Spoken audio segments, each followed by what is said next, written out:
done for the community of people who are interested in helping people with serious mental disorders in West Los Angeles has really been remarkable. So I feel very honored. Thank you.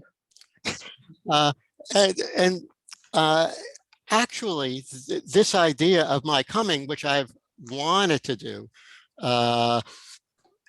which I've done several times in the past, but which I wanted to do, was actually initiated by Garrett Shaw and his mother, who asked if I would do it. And anytime I've been asked to talk or participate at a NAMI meeting, I've never refused, nor will I in the future. So I'm grateful to Garrett and his mother, Cynthia.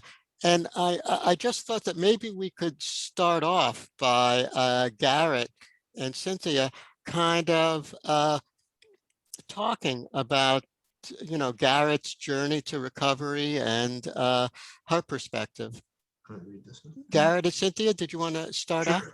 Sure, I had something prepared if I could read briefly. Sure. Okay, thank you.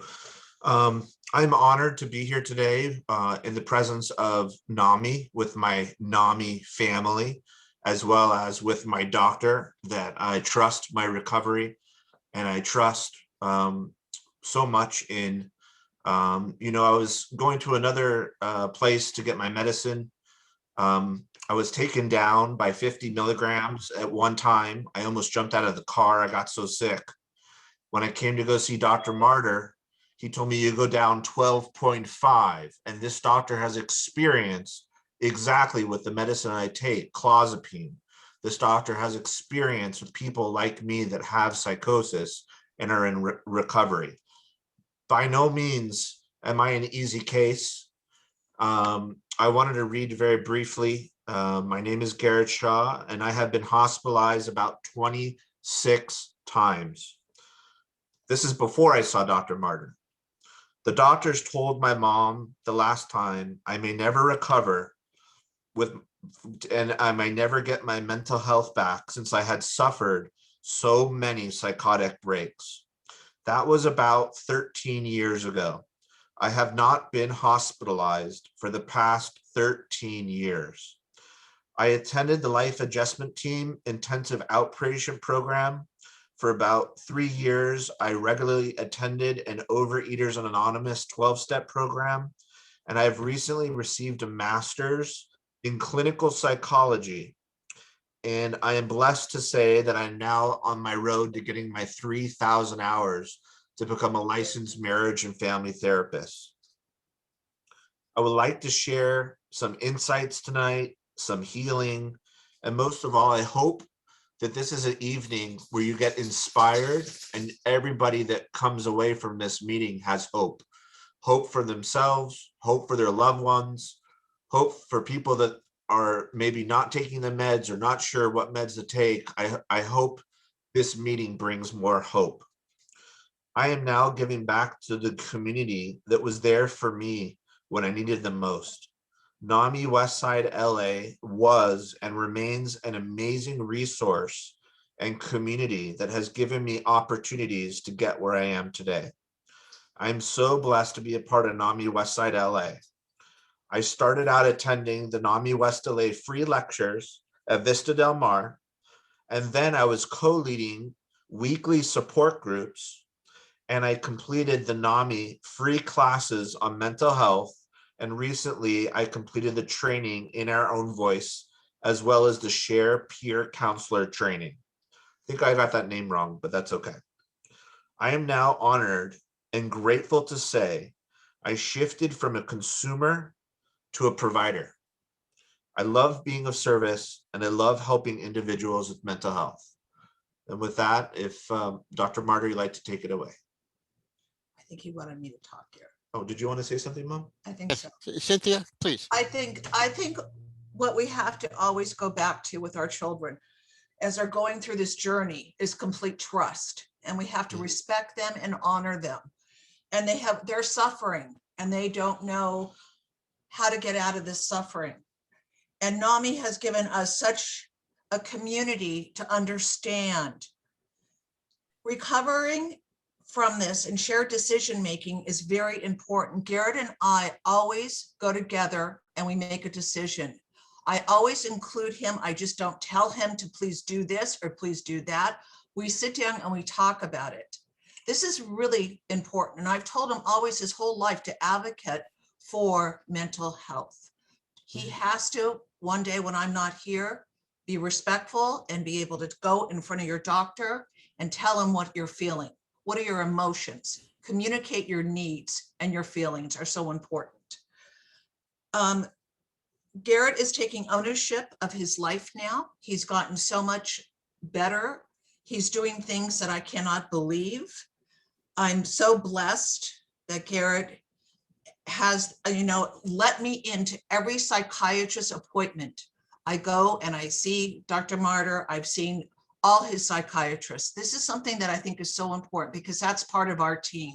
We're living together, we're helping one another, and I have to know what is going on with Garrett. Garrett sometimes still has his delusions. He has dark thoughts in the morning. He talks to me about those dark thoughts. I try to tell him the here and now. This is the moment we're in now. Please, this is your illness still trying to play games with you, and the darkness is bringing you down. But we try to communicate with one another. And I am so lucky that he opens up and he says these things to me, because I am his strength when he falls down. And this is the important part. We worked really hard at this. I would have to take Garrett to all his doctor's appointments. Then Garrett, we put him into school. I would take him to school. I paid for 2 quarters for him to go to Antioch and sign up for that. And I had to stay in the neighborhood just in case he felt uncomfortable. I would be close to come get him. I never had to do that except once. I was so lucky. When Garrett came home from UCLA after the 63 days being in the hospital, he, I think, slept for 2 years straight for his brain to reset, to come back. Garrett needed to feel safe, he needed to be heard, and he needed to be understood. I think that's the most important thing with all our children, is that we are there, we're listening, we hear them, we're advocating for them, and we respect them at the same time. When we would go out, we had a secret word. If we were in front of people, if he felt uncomfortable, he would say that word, and that word means we have to leave now. I never made Garrett stay in a room or force him to be uncomfortable. I would listen, give him empathy and compassion, and partner with him. I would say, what is happening now, even with the darkness? I'm so lucky to get Garrett into UCLA Psychosis clinic with Dr. Marder. He's been so instrumental for caring for Garrett. He is the only doctor who ever asked Garrett, what do you like to do for fun? When he said that, my heart fell, because he was such an outstanding man. He treated my son like a human being. A lot of these doctors think that they're doing the right thing, and they're not, because they're not listening to the patients. I really want you to know Garrett has grown immensely with Dr. Marder.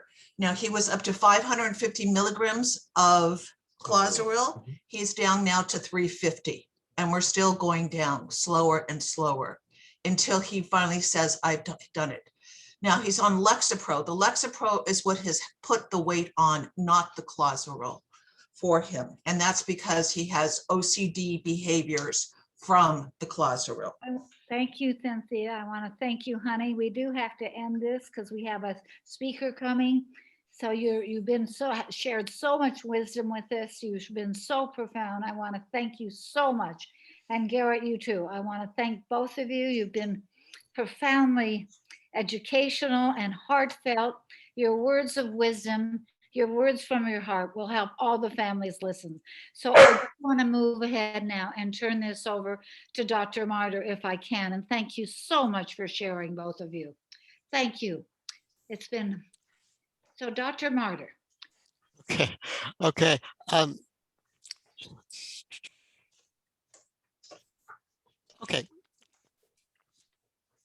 Can I Okay. get up to, thank you, Garrett and Cynthia.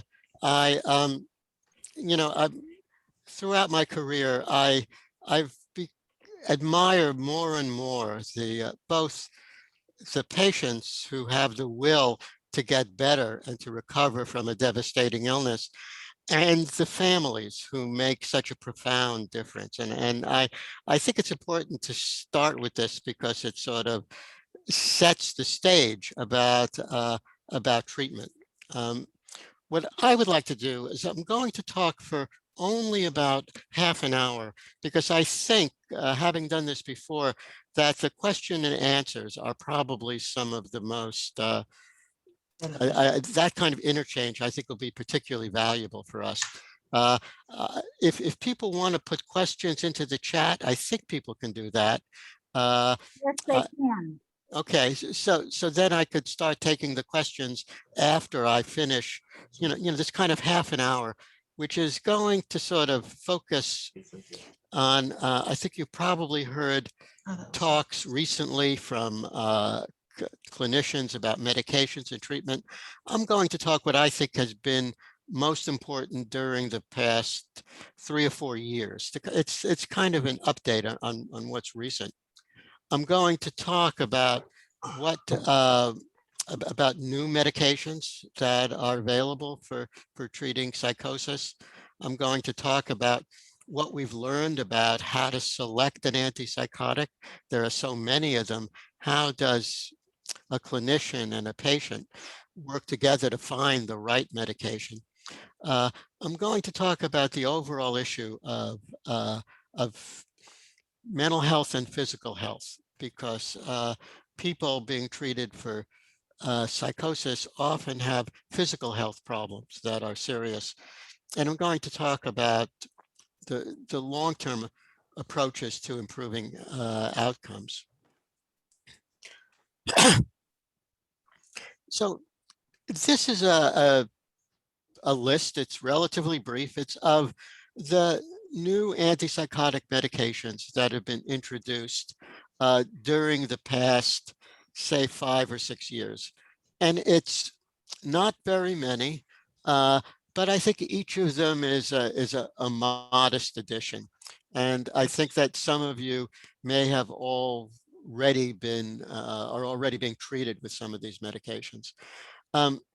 Cariprazine and brexpiprazole were approved several years ago, and you probably have them.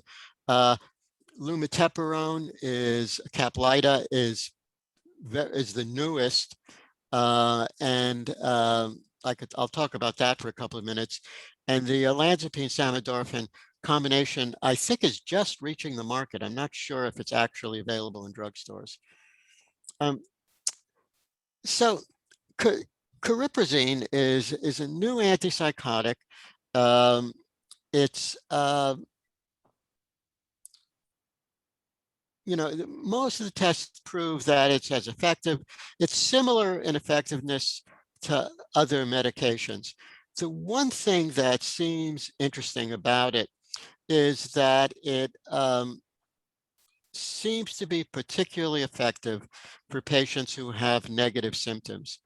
And by negative symptoms, I mean the kind of a lack of expressiveness, this sort of lack of interest in any kind of goals or any goal-directed activities, the kind of apathy that sometimes it just can be tormenting to families when a patient with psychosis seems disinterested in things. This is from a study that I helped design that compared risperidone, again an effective antipsychotic, to cariprazine. And what was interesting is that the advantage of cariprazine was for negative symptoms. As an antipsychotic, it was similar. There was no difference between the two. For EPS, weight gain, other things, it had all of the benefits and problems of risperidone. It may be a drug worth considering for people who have this kind of apathy and negative symptoms. Brexpiprazole was developed by Otsuka, the same company that developed aripiprazole. Now, aripiprazole, Abilify, is probably one of the most popular antipsychotics. It seems to have relatively little sedation, but if there's a particular problem with aripiprazole, it tends to be restlessness. And sometimes that feeling of not being able to sit still and kind of an anxious feeling that we call akathisia can be tormenting to patients. Brexpiprazole is similar to aripiprazole, but it probably causes less restlessness. I say probably because there's never really been a good direct comparison. But if one looks at, our limited experience, it may be a good drug for people who do well on aripiprazole, and but they still feel restless. I think it's called Rexulti.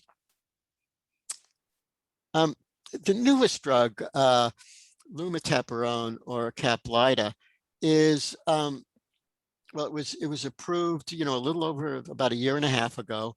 It's available. It's being heavily promoted.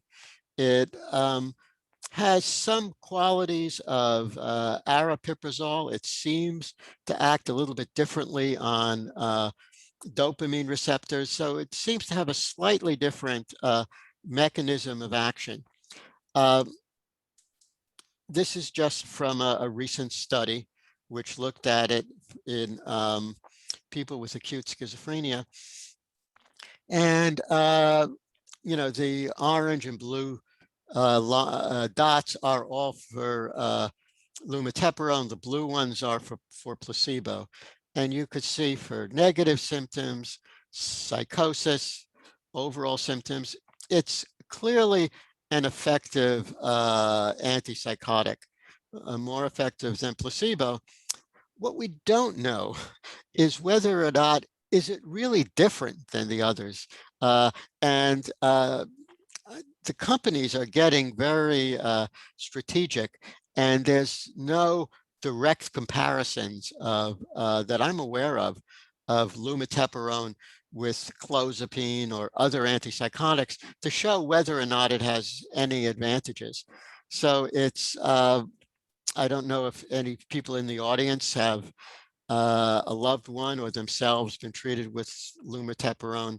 We've only been able to give it to a couple of people in our clinic because it's hard to access because of cost. But, I think we're just waiting to see where it stands. And it does have a fairly good side effect profile. Now, olanzapine samidorphan is, as many of you know, olanzapine is a very effective antipsychotic. When we first did studies of olanzapine in the 1990s, we thought it was the first antipsychotic that patients actually liked taking, that they felt better on it. But the problem was that they would gain weight, they would, develop diabetes, and, we became aware of the effect that it has on physical health. What samidorphan, what this combination drug does is they've added a drug, samidorphan, which decreases the weight gain from olanzapine. So as you see, the comparison is the amount of weight gain on just olanzapine or olanzapine with samidorphan. And you could see that it's substantially less weight. What's also important to mention, the combination is not a drug for weight loss. People don't lose weight on it. They just gain less weight than if they were treated with olanzapine alone. So in that regard, it's not exactly thrilling, but I think it's, for people who like, who do well on olanzapine, it may have advantages. just to show you that things are coming out in the future. There are a couple of very interesting drugs. I don't know when they'll be available, but they are, this is from 2 drugs that were described in the New England Journal of Medicine in the past little over a year. One of them is a drug which has no effects on dopamine. It works by an entirely different mechanism. And it was just highly effective in this early trial. And now it's in a later trial. And we're kind of optimistic that it'll be a drug that doesn't affect dopamine. It didn't cause weight gain at all, which was, quite astonishing. It has no extrapyramidal side effect. So we'll see how that drug does. Hopefully it'll come to market relatively soon. And this is from another drug, which, and again, a study from the New England Journal of Medicine, which, publishes only the most important results. Xanomeline was a drug that a few years ago, we knew that it was effective for psychosis and effective for negative symptoms. But its mechanism of action, which is it stimulates acetylcholine receptors, it's a was that patients felt queasy, they felt nauseated, there was vomiting. And at that time, Eli Lilly, stopped developing it because it obviously, if it made people feel awful, it had no, no reason to develop it further. Well, what they've done is a small company has now bought the rights for this drug. And what they're doing is they're combining it with a drug that blocks the effects, outside of the brain. And that is a drug called trospium. And as you could see from this, in this, relatively brief trial, it was highly effective, more than placebo, with a very modest side effect profile, just to show you that there's hope for new things in the future. The other thing that I just want to mention is new formulations of drugs. I imagine that there are some people here who are familiar with Invega Trinza. It's like Invega Sustaina, which is a formulation of paliperidone, but it's only requires an injection every 3 months, which really decreases the burden on patients. And for those who do well on it, and we have several of them in our clinic, it gives them a feeling of freedom, of not having to take a shot as often as a month. So that's an advantage. Perseris is a form of risperidone that could be administered once a month, and it's administered subcutaneously. So whereas haloperidocanoate, the long-acting forms of Abilify are all injected into muscles, this is injected just under the skin, usually around the belly button. And it leaves kind of a lump, but I'm not sure whether patients will prefer it to an injection in a muscle. I think it's probably the intramuscular injection most patients will prefer, but we'll see what happens. Transdermal asenapine, asenapine, as you know, is Saffris is a very effective antipsychotic, but transdermal means that it's taken as a skin patch. The problem is you have to change the patch every day.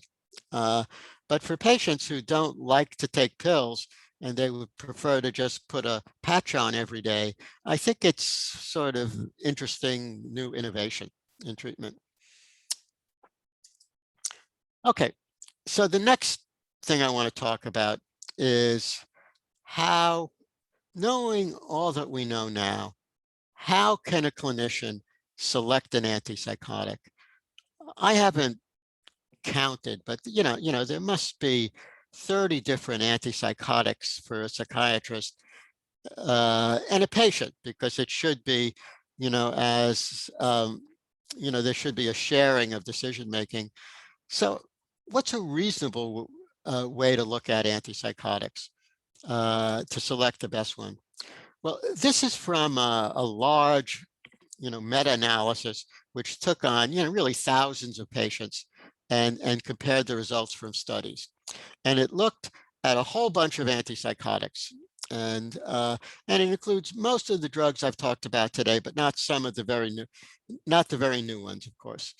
And being to the left means that the drug is more effective. So what does that show?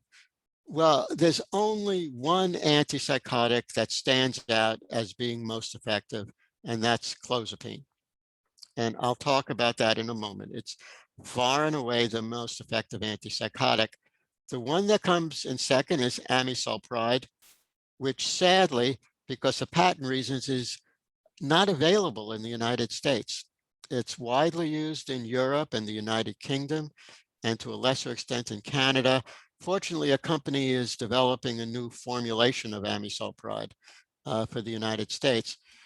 But then when you go to the other antipsychotics, you could say that olanzapine and risperidone are slightly more effective.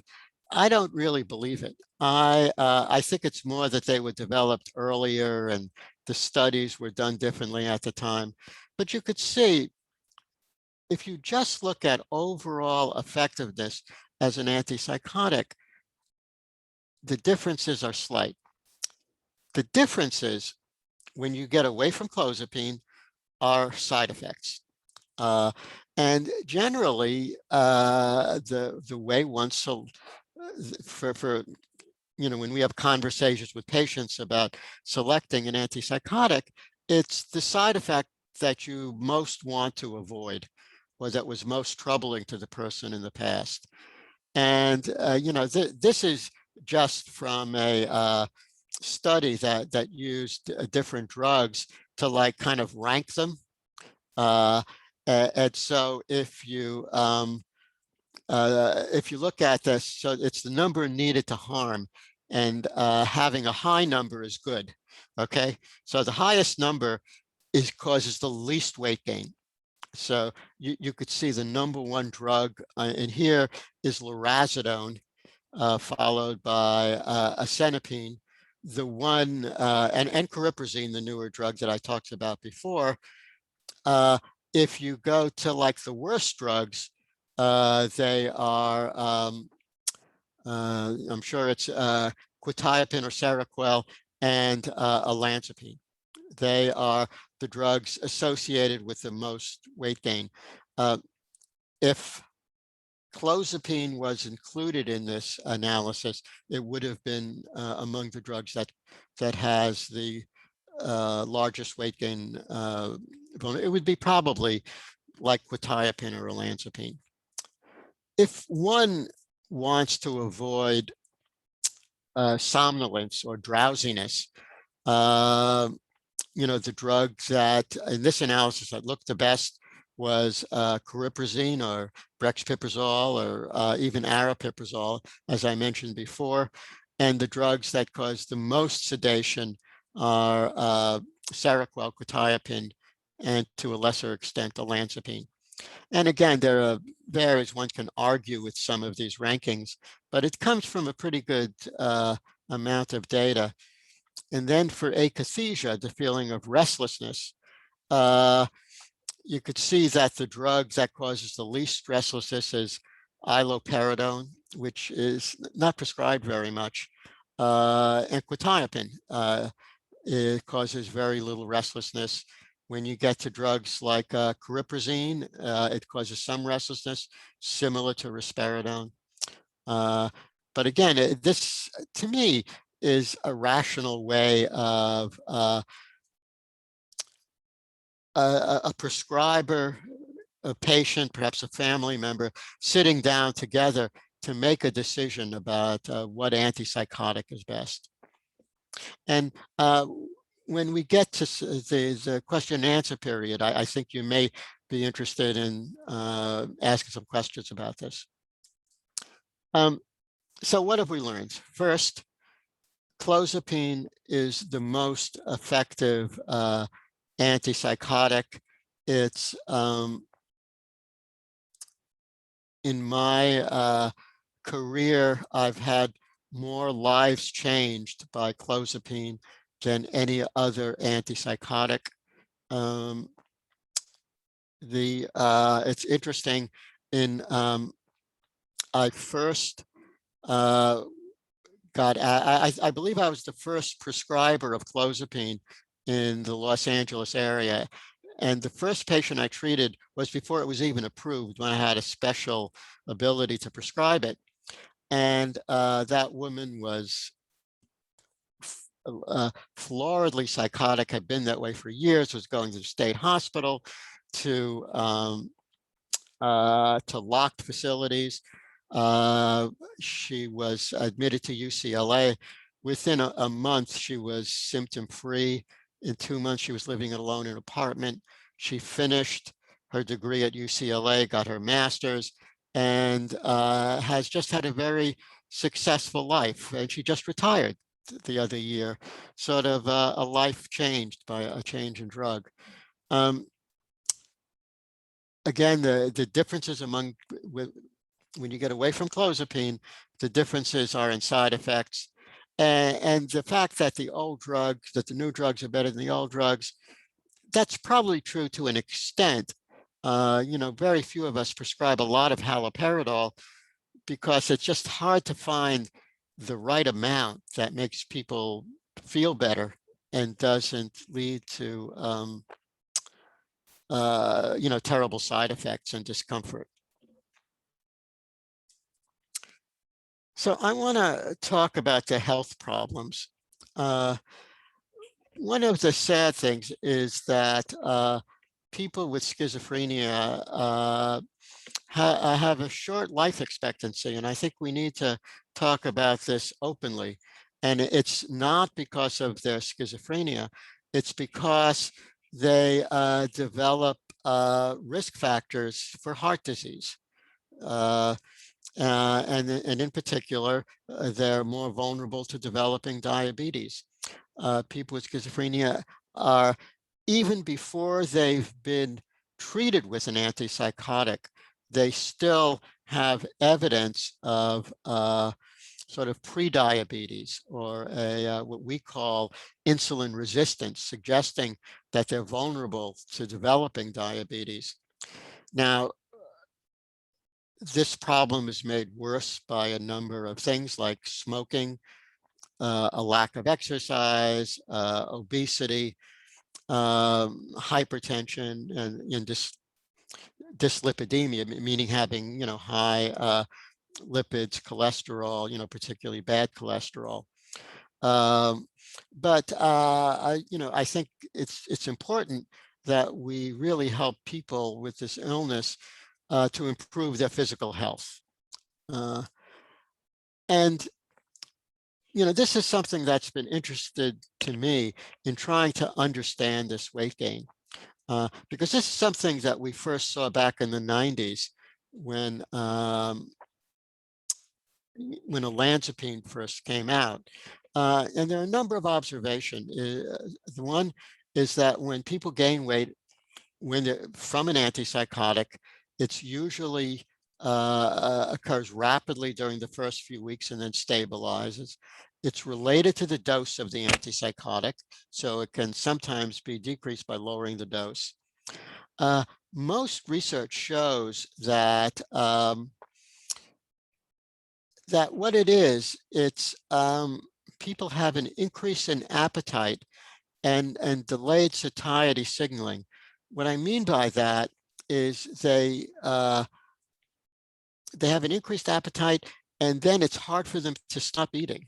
That the signal that you've had enough gets muted, and it continues. And therefore, people who get on an antipsychotic who've never had a weight problem suddenly, start gaining substantial amounts of weight.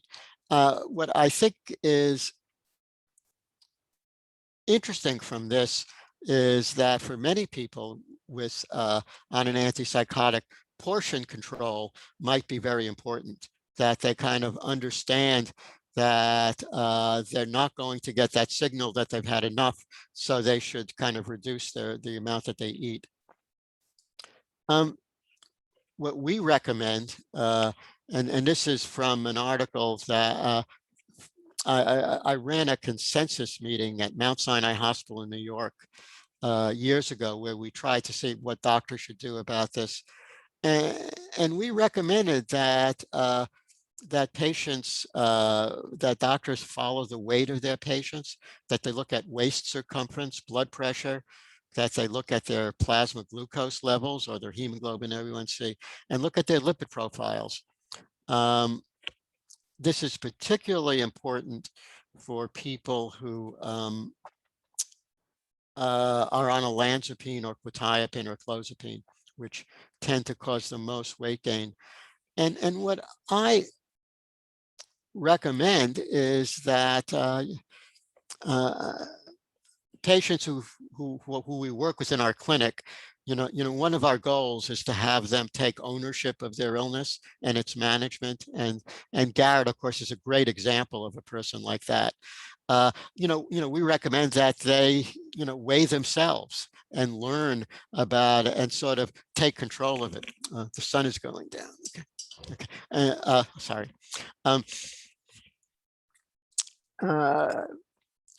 But again, we in our clinic, we weigh patients, take their blood pressure, and really make sure that they're getting monitored for their lipids and glucose levels.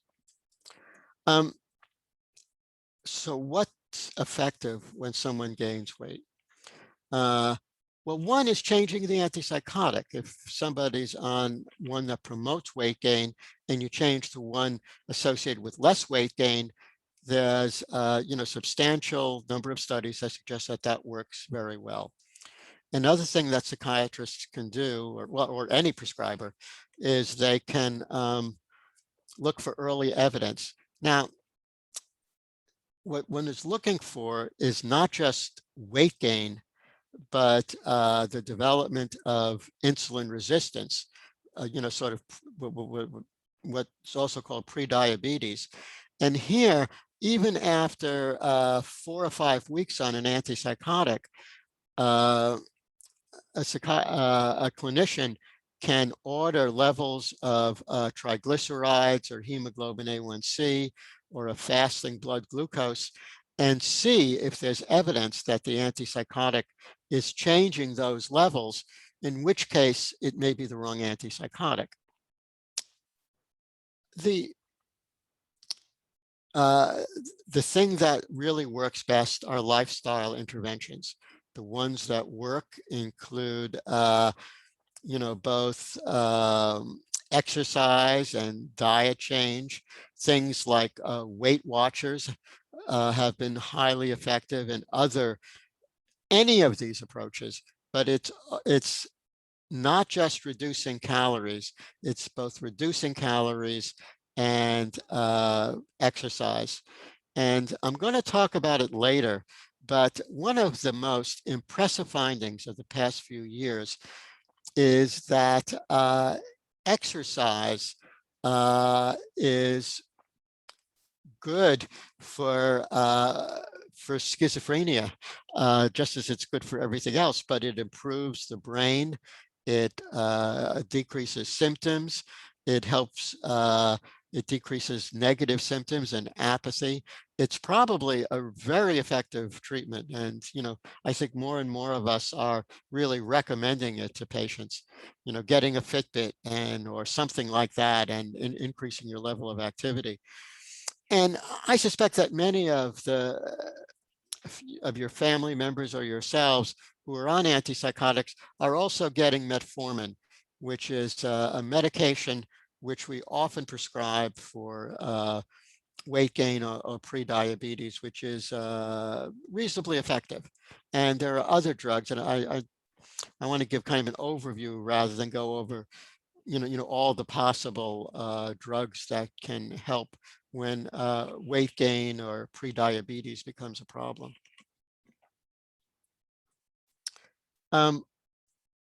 So the final section that I'm going to do is the overall issue of how we can improve outcomes.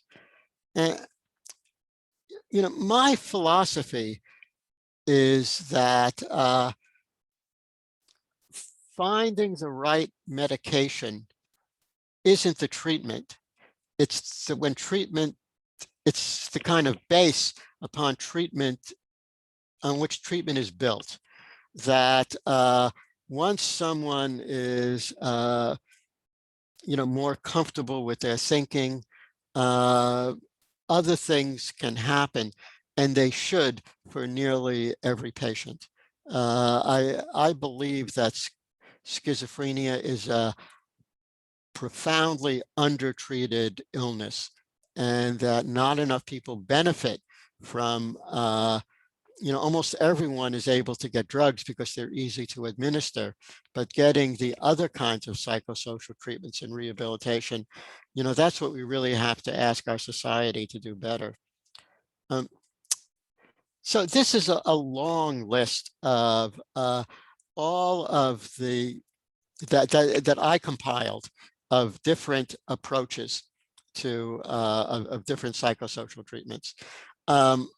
The one I'll focus on a bit is cognitive behavior therapy for psychosis, which is available by many practitioners in the community. It really is, sometimes a patient,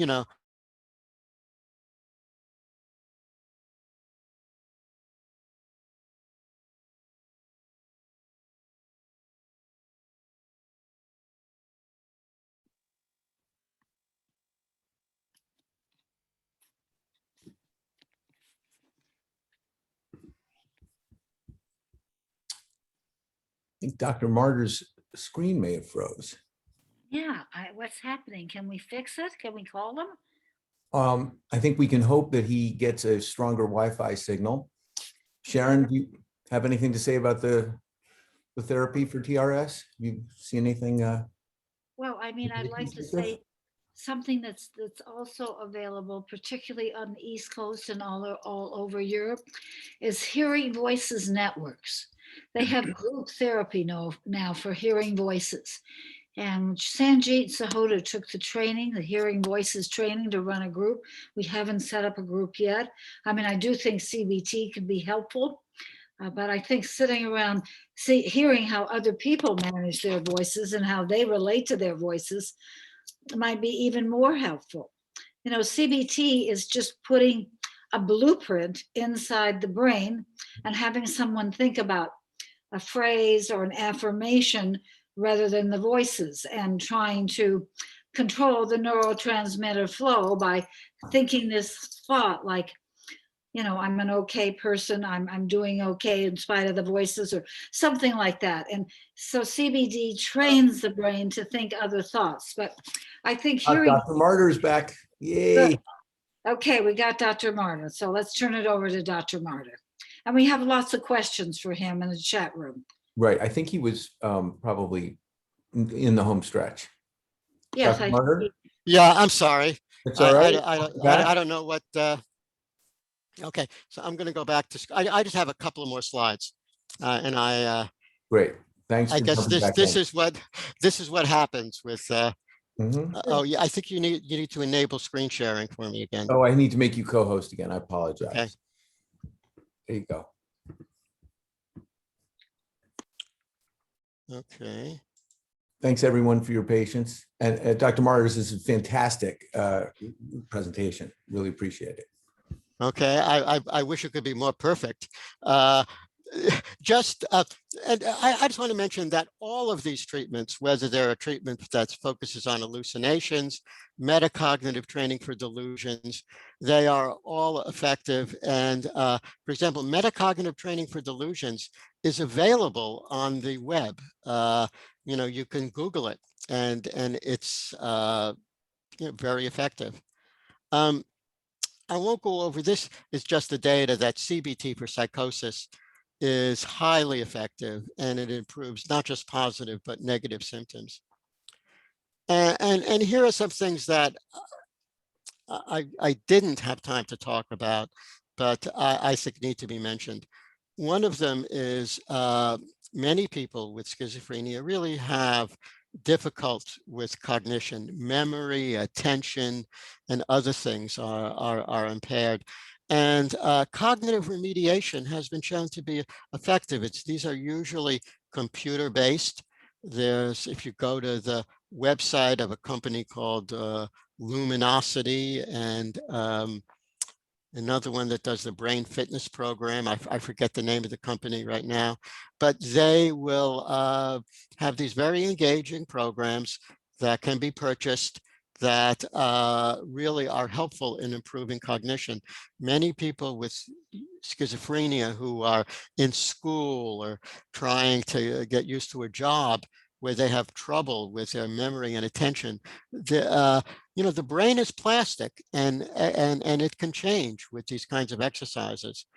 There are new and innovative approaches to negative symptoms, and there's more attention now to the social problems that people have. People with schizophrenia have problems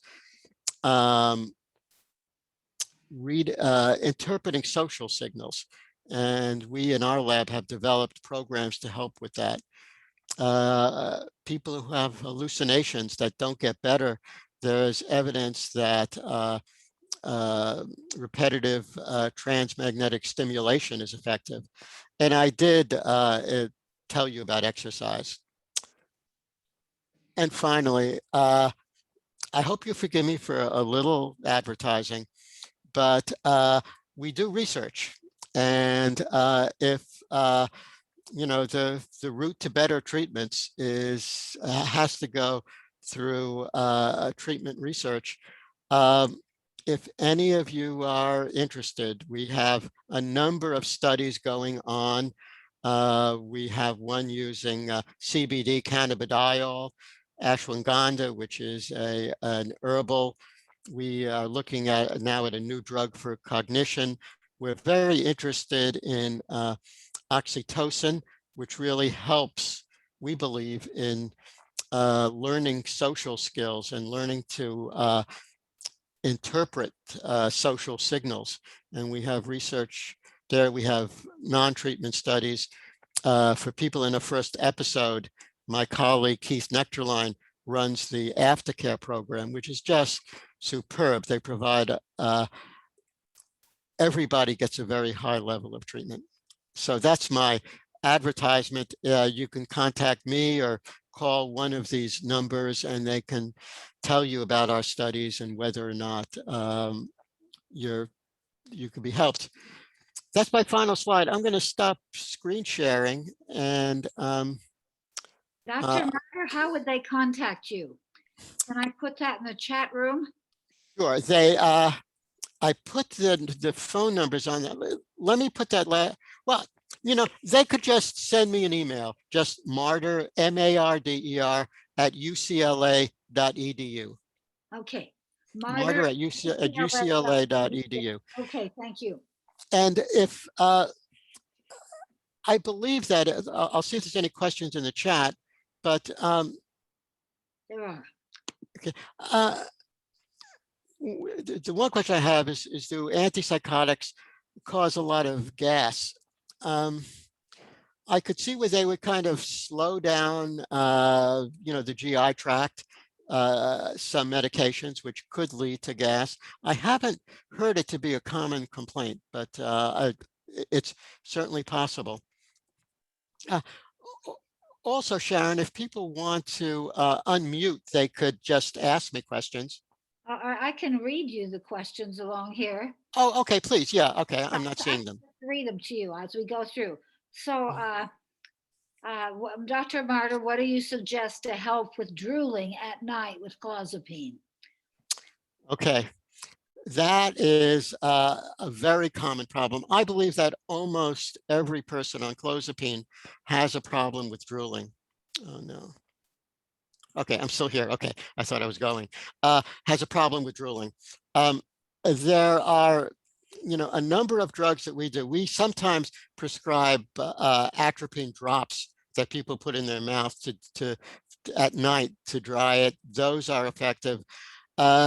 People are actually using botulinum toxin, Botox, as a way to kind of decrease that, and that's become available and is being tried.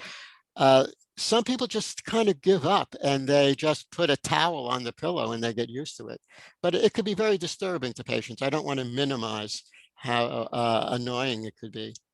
Yes. So the question here is, my son is getting a vaccine tomorrow and he's on a Haldol.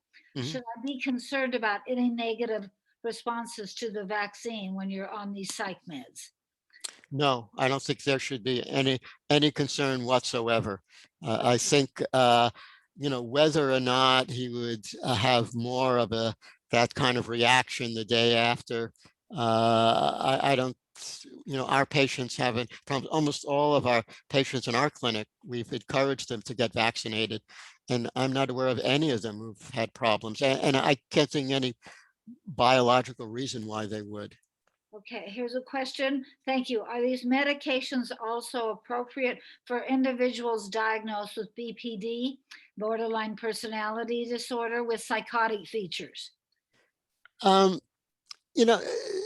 psychiatrists, that's not a population that I frequently treat. I do think for those who have problems with impulse control, sometimes a low dose of an antipsychotic is helpful, but that's kind of out of my area. I don't treat that disorder. Do you think antipsychotics are helpful for intermittent explosive disorder and appropriate rage? Yes, I do. For some patients with that, there's also, if there's a psychotic component, I'm confident that they're effective.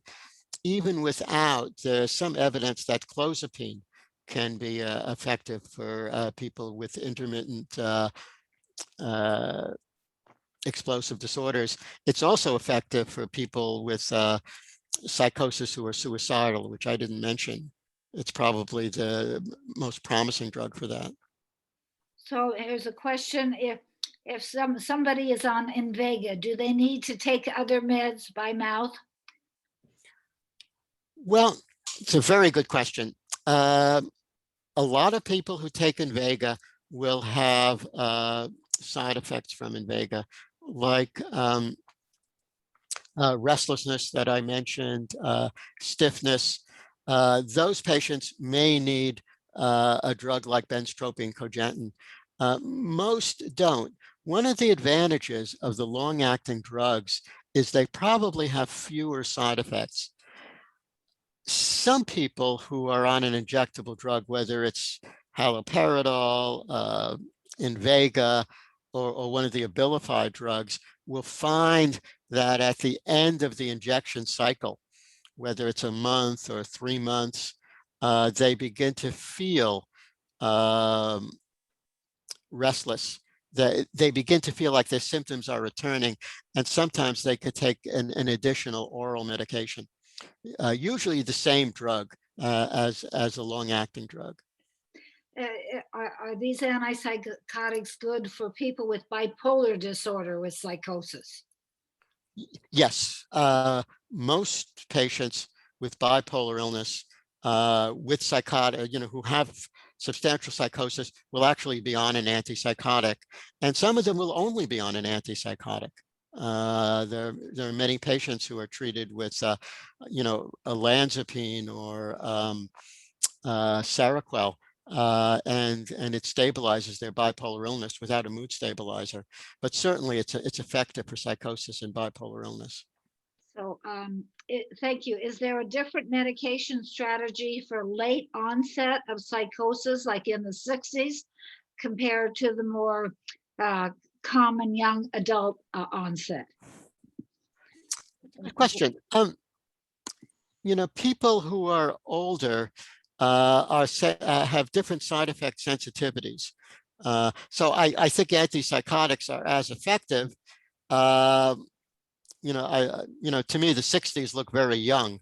And so I don't consider that. So I don't think we, for older people, you reduce the dose, but they tend to have more,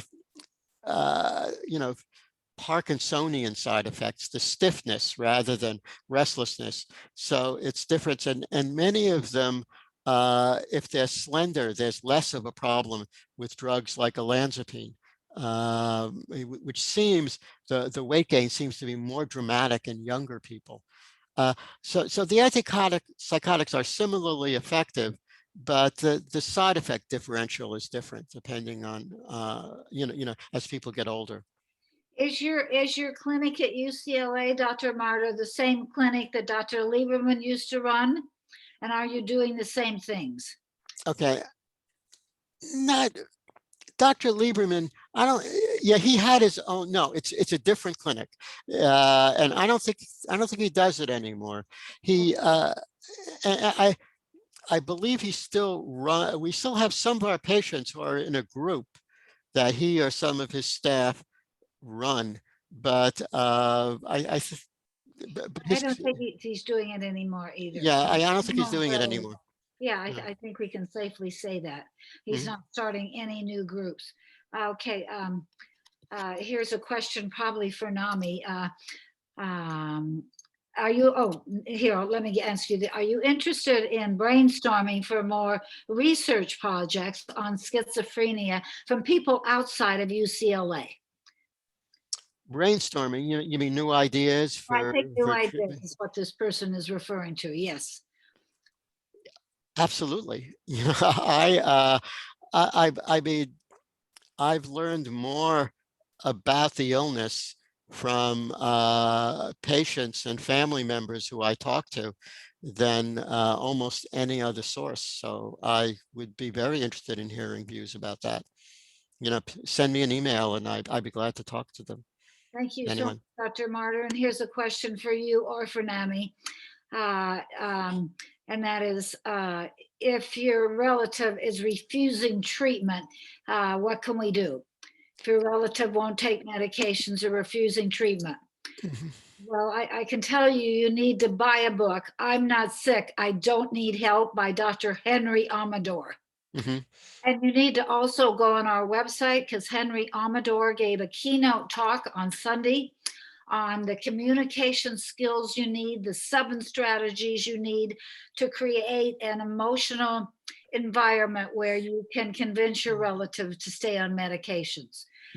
We convince people to stay on medications because we have a positive relationship with them, not because we're authoritative.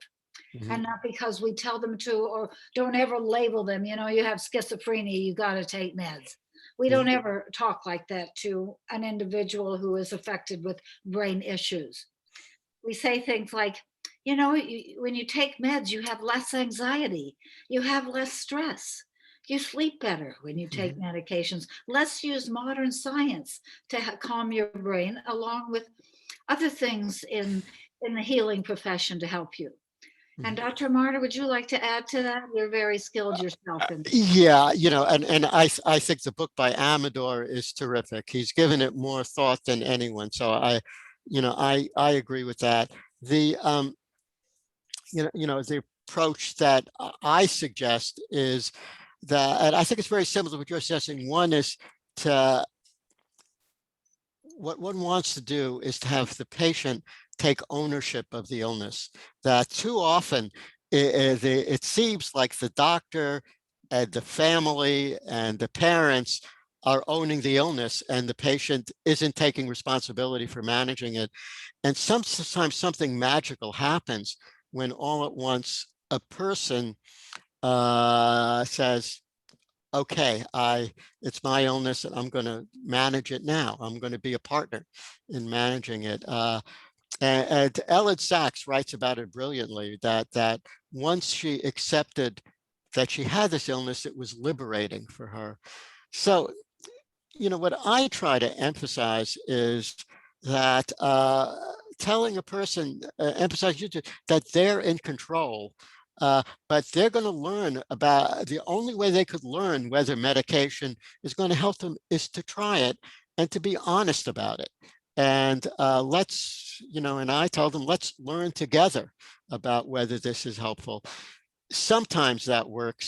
So, something that was excellent. Some things I teach people to say, they say they're not going to take meds because I'm not going to deal with the side effects. Right. Well, what are the side effects you're dealing with now? Not attempting medications for your brain. Tell me about the side effects you live with off of medications, because the side effects of psychoses are horrific. And so maybe you could try another approach. And I love this concept of owning your illness. You're accountable for it. You make the decisions for it. So thank you for that. I one other thing to add. The other is to ask people what they want out of life.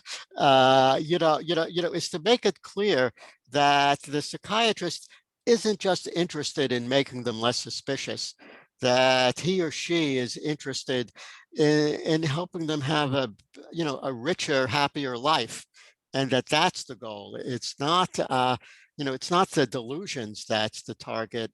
It's improving that person's life. Having that feeling that you're not just making it less of a contest with the person. But I'm sorry, I'll stop it there.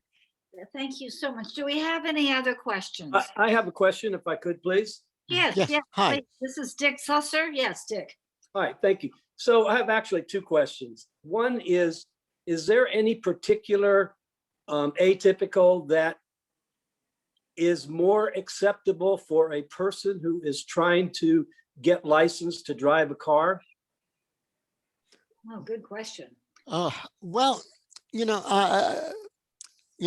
here's what I would say, that I would want an antipsychotic that causes less drowsiness. And I think that would be, if somebody was stiff, felt physically stiff, I think that would interfere with driving. So yeah, I think I would take a drug that's both not, minimally sedating, and that doesn't cause a lot of stiffness, or to make sure that one's treated with a dose that doesn't cause stiffness. Does that answer your question? I think that those are things I give a priority. I don't think that there's, most people with schizophrenia should be able to drive. And right. It comes up with a person who has been on a conservatorship and cannot have a license during the time that they're on the conservatorship. So at the end of the conservatorship, they need to go back through DMV to get, well, actually it starts with the psychiatrist, who has to write a recommendation that the person can drive. And then I'm just wondering if the DMV has any particular medications that they are look at as a safer decision to, give some driver's license or whatever. Okay. I see that someone here in the chat Michael Stroud has a good question. If someone is doing well after a number of severe episodes on a drug, but they're gaining significant weight, is it best to leave well enough alone and not try something new? That's a great question, because it seems to me like an everyday dilemma for a patient and and certainly in our clinic.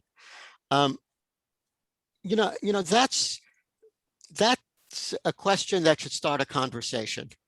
Any change has its risk. For some patients, their psychotic episodes, they had such a loss of control. It's so terrifying that one should focus on how to deal with the weight problem. And see if that could be reduced. But for a young person, weight gain can be stigmatizing. It could impair their health. It can affect their self-image.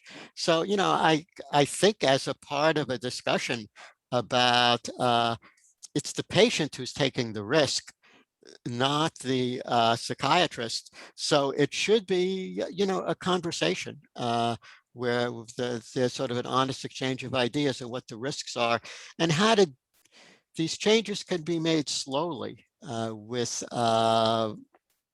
in a way that is safe. I mean, we usually encourage changing it, but, sometimes it's just too frightening. So we do have a question here for Garrett and Cynthia. How were you able to build a relationship of trust with Dr. Marder? Did you go through lots of med changes for Garrett? We did not go through any med changes. Are we on mute? Are we talking? No, we hear you. Okay, fine. We did not go, we started at 550 milligrams clozapine out of the hospital, and he would decrease it because Garrett was not happy. He was too medicated. Dr. Marder listened to Garrett. He heard what he wanted to do. So every 6 weeks, we would go down 12.5. And now we're at 350 compared to 550. Thank you. And we're still in the process. And the builds up the trust. I'm sorry, the dogs are playing. The dogs are playing. And having a trust with your doctor, he listens to you, he wants to help you, and he gives you suggestions. Dr. Marder has always, from the very start, been upfront and honest with us. And that's something that we appreciated. And we're very lucky to have him. And he would suggest things like go to nature, go out, whatever, for Garrett to first start when he started moving so much. He was very tired and lethargic. The drooling is a problem with the medication. Plus he wears a face mask at night to sleep. Oh, I want to say something too. So I started on a much higher level of the antipsychotic that I'm on now. And I was sleeping about 10 to 12 hours a night, plus taking about an hour nap every day. And more. I'm still sleeping about 10, 11 hours. However, last Saturday, I played about 4 games of basketball. Good. 4 games of basketball. And I felt terrific. In fact, the same day, I went and I worked the NAMI booth at the 3rd Street Promenade for another 2 hours, and I slept the whole Sunday. But the point was, I felt great. I had that exchange athletically that I haven't had in years. And because of COVID, it's been very difficult on everyone because of COVID. We can't go out and exercise. We can't go to a gym. We can't go to a swimming pool. It's been so hard. So that's why if we go to nature away from everyone, it's very calming for all of us. Thank you, Cynthia. Thank you, Garrett. You're such great role models for the family members on this meeting today. Any other questions for Dr. Marder? Anybody? Well, just one more. It's probably not a topic, but you would want to bring up. But what is the current status on THC and schizophrenia? Is there any research that's being done to investigate if there's any efficacy in THC or CBD? What's the state of the art in that respect now? Okay. That's a great question. It is. So, if you take THC,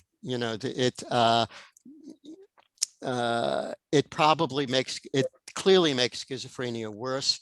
It has a bad effect on the overall course of the illness. And there's a kind of suggestion that in young people, it might even induce the illness, that you take both a genetic vulnerability and cannabis, and it actually can cause the illness. So we strongly encourage our patients to stop using, usual cannabis. CBD is another question. Cannabidiol. It's a component of the marijuana plant. And there are studies that suggest it's actually has some antipsychotic properties.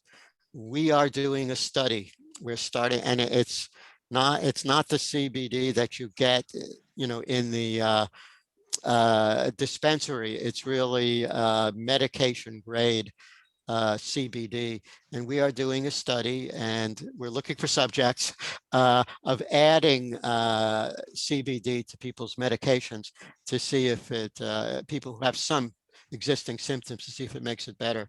But again, a couple He has her hand a up. very large study was encouraging, but other studies have been unclear about CBD.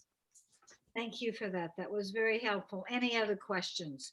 Debbie Brazil has her hand up, Sharon, and Oh, thank also you. Susan has something. Yes. Thank you, Cynthia. Yes, doctor, I have a loved one who takes a combination of lithium, Wellbutrin, and Zyprexa Mhm. for bipolar 1 with psychotic features. And over the last 6 months has been complaining of vision problems at night where they see halos and glow around lights. And I've taken them twice to the optometrist and they don't see anything structurally wrong with the eyes. And I just don't know if you have any insight on this. Oof. No, I seeing halos in the eyes, but and this is at night, not during the day. Their vision isn't impaired. No, the vision's not impaired during the day, but at night when they see streetlights, cars coming toward them, those types of things, they say that there's a large glow and halo around all the lights. Yeah, I mean, I would have their eyes examined to see if there's something else, but I can't connect it to a drug effect that I'm aware of. Okay, You can connect it to old age. Yeah, that's true. That's true. You're right. Cataracts and things like that. Yeah. okay. Thank you for that. Thank you. And Susan Bracy, I think you had a question. Yes. Hi, everyone. My son has been taking the Vraylar, which is the cariprazine, and it's been very effective with the antipsychosis, and so that's been fine. And he also takes it with Trenelex for anxiety. But then what we've noticed is where the psychosis is under control, the depression has gotten really, really bad and just paralyzing for him. Is increasing depression a side effect? And if he does see increasing depression, should he switch maybe to a different drug from the Vraylar? Yeah, I don't think that the depression is caused by the antipsychotic. If I was there, I believe I would probably focus on adding an antidepressant. In patients who have schizophrenia, depression is a common problem. And oftentimes it's responsive to an antidepressant. I don't know if he's had a trial of that yet, but I would bring it up with who's ever prescribing for your son. Isn't Vraylar an antidepressant for bipolar 1? I thought it, and actually he's borderline personality with depression and anxiety, so he's not schizophrenic, but go ahead. Oh, he doesn't have schizophrenia because it's usually an antipsychotic. Oh, okay. I thought he had a psychosis as well. Well, he does. He does. Borderline with psychosis. Oh, it's a psychosis. Yeah. So I would focus on an antidepressant, probably. Not knowing. But like Tim said, I thought that the Vraylar was partly an antidepressant. Sure. Well, it's sometimes antipsychotics, when they're added to an antidepressant, they actually increase the effectiveness of the antidepressant. So, very commonly people are adding aripiprazole or Seroquel or others to, typical antidepressants like Effexor in order to increase their effectiveness. So, that's a very common use, but I think the antipsychotics are usually not alone effective as antidepressants. So we have two more questions here, Dr. Marder. One is from Diana Guth and then Julie Rusk. Okay, hi, this is Diana here. Hi. I'd like to ask you about ketamine. I understand that small doses of ketamine is highly effective for severe depression. Mhm. Does it have any effect on schizophrenia? It really hasn't been studied, and most of us are cautious about it because it tends to cause it can cause a psychotic dissociative reaction even at the doses that are used for refractory depression, and this is both IV ketamine or intranasal ketamine.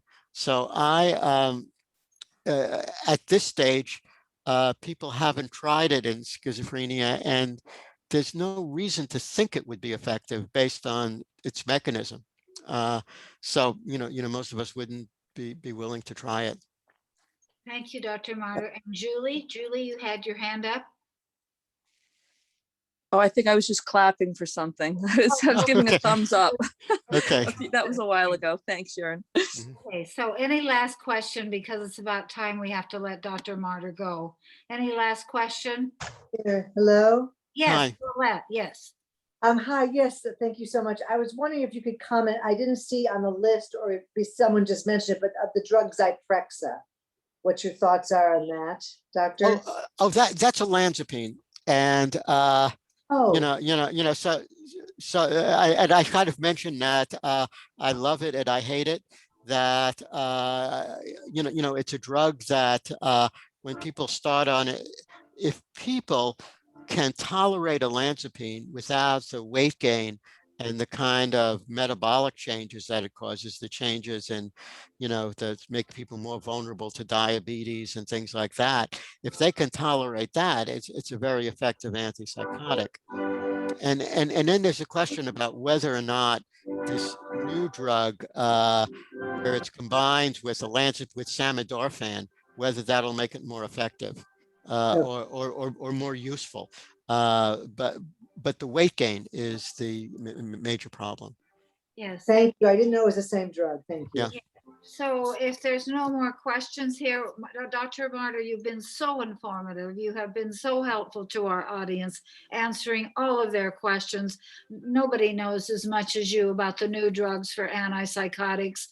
And no one has the level of experience that you have had with people with schizophrenia for many, many years and several different medical institutions. So we're just so grateful for you. And we're so grateful for the outpatient clinic at UCLA. I mean, let's just give them a round of applause, all of you who are, we really appreciate you. And Cynthia and Garrett, we so appreciate you sharing your story and being so vulnerable and open with us and real.